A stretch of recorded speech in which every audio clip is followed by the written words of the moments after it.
पुरी बेहेरासाही स्थित गजलक्ष्मी ब्लॉक प्रांगण में 30तम श्री श्री महामाया गजलक्ष्मी पूजा उत्सव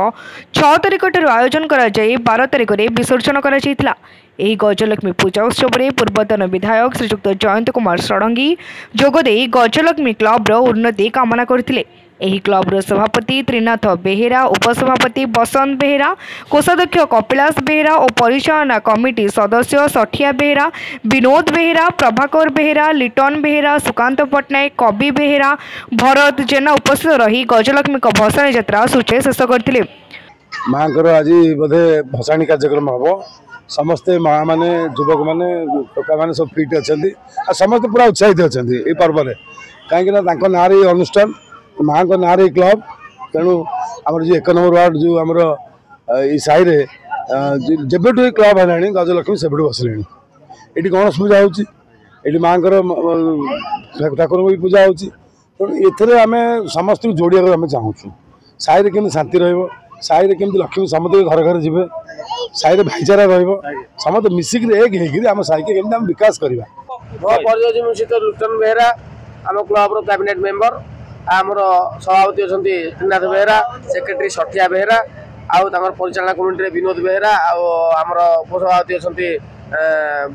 बसंत बेहेरा कैशियर अच्छा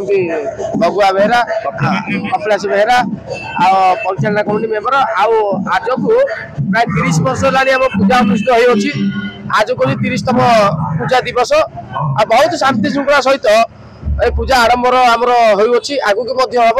जहाँ मु सभ्य हिसाब से गोटे कैबिनेट मेंबर हिसाब से मुझे परिचालना कमिटी को धन्यवाद दूची। माँ गजलक्ष्मी क्लब बेहेरा साही कमिटीर गोटे पुराना सदस्य एवं आज पर्यंत 30 वर्ष होगा ये माँ को पूजा आम भल ये कर आमर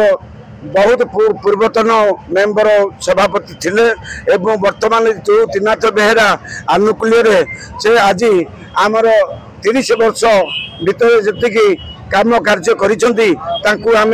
क्लब एवं अनुष्ठान तरफ धन्यवाद देचु एवं आमर सेक्रेटरी सठिया बेहेरा, कैशियर बगुआ बेहेरा एवं विनोद बेहेरा आमर पूर्वतन भाई थे सुरेश बेहेरा से सब चलीगले आम ग्रहण ना जहाँ से आज आमको प्रतिष्ठाता करके पुरी रविनारायण जेना निराकार महानगर रिपोर्ट तीर्थक्षेत्र लाइव।